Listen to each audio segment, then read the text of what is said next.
Hi, I'm Abby at Dorks. I just wanted to talk to you today about this really interesting Adler 1362 bassoon that we've got in stock at the moment.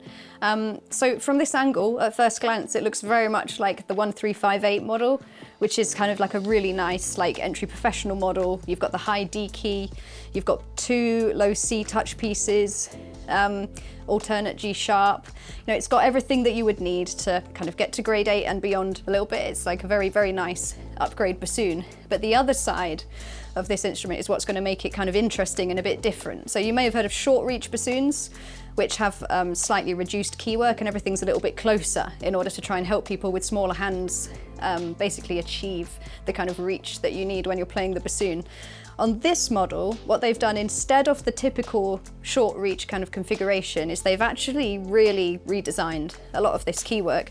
Especially up here on the left hand, you've got actual full plateau kind of pad cups.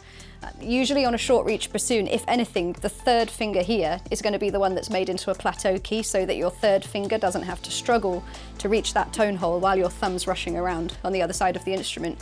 But on this bassoon, we've got all three are padded, corked, so you no longer have to worry about covering holes. This can be one of the things that makes playing the bassoon or the clarinet or any kind of woodwind instrument with holes, it can be one of the most challenging things, both for people with small hands, beginners, and also for kind of an aging bassoonist potentially who's starting to suffer with things like arthritis. We get this quite a lot, where people can no longer be as nippy and as nimble as they once were, or they find that their fingers are just not cooperating and slipping off of stuff.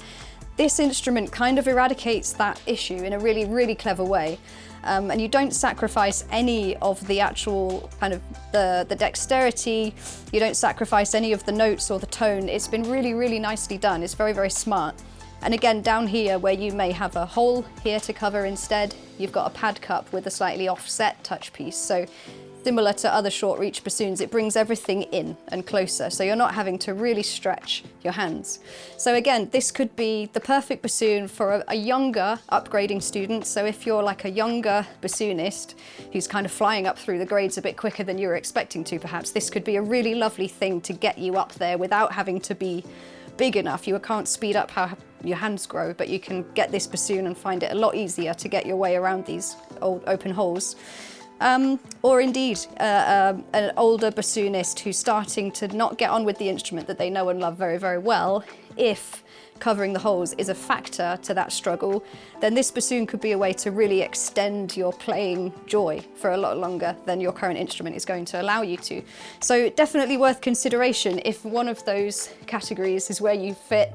But other than that, it's just a lovely bassoon to play. I have a 1358 myself, so this all feels very, very familiar. It's a lovely warm tone, gorgeous range. It's got everything that you need to play some of the most appealing bassoon repertoire. So don't let the short reach configuration of this instrument make you think that it's not up to the professional standard, that you wouldn't be able to do all of those things that you need to do as a bassoonist.